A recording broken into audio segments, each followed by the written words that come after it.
నమస్కారం. ఆషాఢ శుద్ధ సప్తమి బల్కంపేట రేణుకా ఎల్లమ్మ కళ్యాణ మహోత్సవం బోనాల సందర్భంగా ప్రతి సంవత్సరం అత్యంత వైభవంగా అమ్మవారికి కళ్యాణోత్సవం చేస్తారు. దేశ దేశాల నుంచి కూడా ఇది వీక్షించడానికి ఎంతో మంది భక్తులు హైదరాబాద్కి తరలి వస్తారు. రేణుకా ఎల్లమ్మ భక్తి, త్యాగం మరియు విశ్వరూపానికి ప్రతీక అయిన జానపద దేవత.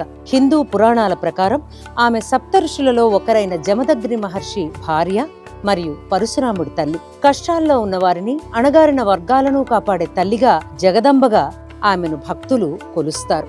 రేణుక ఎల్లమ్మ పరమ పతివ్రత.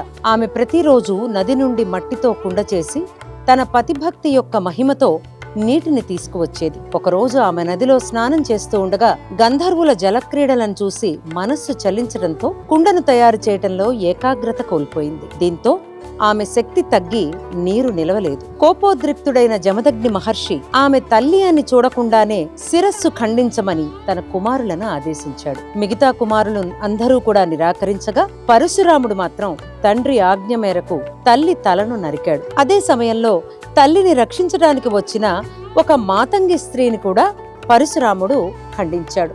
తరువాత తండ్రి వరంతో పరశురాముడు తన తల్లిని బ్రతికింప చేసుకున్నాడు. అయితే తొందరపాటులో రేణుకామాత తలను మాతంగి మొండెంతోనూ, మాతంగి తలను రేణుకామాత మొండెంతోనూ అతికించాడు. దీంతో రేణుకా తల్లి తల ఉన్న శరీరం ఎల్లమ్మగా, అనగా అందరికీ తల్లిగా, మరియు మాతంగి తల ఉన్న శరీరం మారియమ్మగా అవతరించారని పురాణాలు చెప్తున్నాయి. రేణుకా ఎల్లమ్మను శక్తి స్వరూపిణిగా, ఆదిపరాశక్తి అవతారంగా పూజిస్తారు. ముఖ్యంగా తెలంగాణ, ఆంధ్రప్రదేశ్, కర్ణాటక, మహారాష్ట్రలలో ఈమె ఆరాధన అత్యంత ప్రసిద్ధి. హైదరాబాదులో అత్యంత ముఖ్యమైన దేవాలయం బల్కంపేట ఎల్లమ్మ దేవాలయం. హైదరాబాద్ నగరవాసులకి ఈవిడ ఆరాధ్య దైవం.